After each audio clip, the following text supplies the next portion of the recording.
Now, this is great consistency for. I did a project called Romans 12:22. The AI system, it read me a verse and it was gorgeous. It was about generational wealth, legacy planning, and turns out Romans 20:12 and 22 is not a scripture. It is not a verse in the Bible. So I had to switch it around. So we chose to do Psalms. We chose to do a Psalms verse, but this came in and it's great. It's got a label on the top, but I want a label out front on it. And I'm trying to kind of like build it's not a pastry, but I want a real cobbler in the inside. I want to do apple cobbler, sweet potato casserole. I want to do pecan pie and a few other flavors, but I want it to be a real pie inside the jar. I want them to think like what you would have to do, kind of in the military, kind of not. But I grew up going to Apostolic Deliverance Church of Christ, number 1 through 7.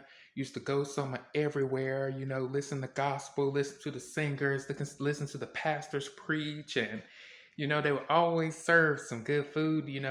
I've had some excellent fried chicken. Let me tell you, I've had some excellent fried chicken over the years. Let me tell you, fried chicken. But I decided, back when I was younger, I used to listen to music that I don't necessarily always listen to now, but being that it's a church album and it's built off generational success, it's built. I think it's Psalm 69 and 4. I think it's Psalm 69 and 4. I just had to change the scripture so they didn't get comfortable with Romans 12 and 22. So upset by that.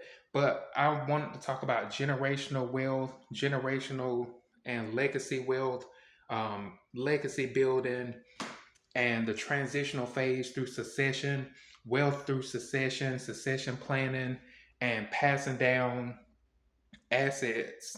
And that's what I was doing with Romans 12 and 22.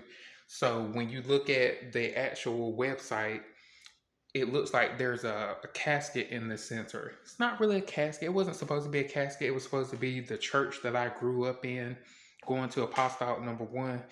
And I was just, some of the things that we've done, some of the state events we've gone to, state conferences, national conferences, district conferences. We've gone to churches around the world. We've gone to Disney. We've been to Universal Studios. We've been somewhere everywhere around the country. And it was my time to actually figure out what I wanted to do with my career. And I felt like a great way to step into the new light of my career would be to pass something down. And the music that I used to listen to, a lot of CC Winans, The Fighting Temptations, Destiny's Child, a little bit of Smokey Norfolk, some Anointed Pace Sisters, the Preacher's Wife album, Mary Mary.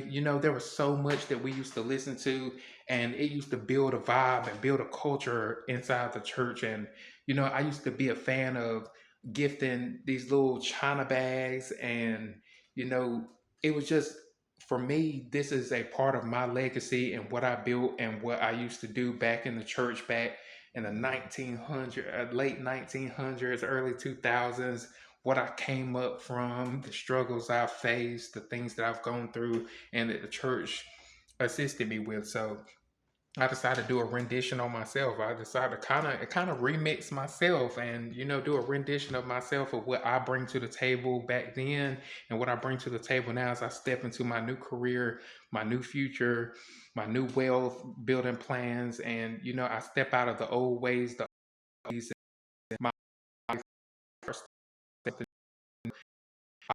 I read it. It's been a great journey.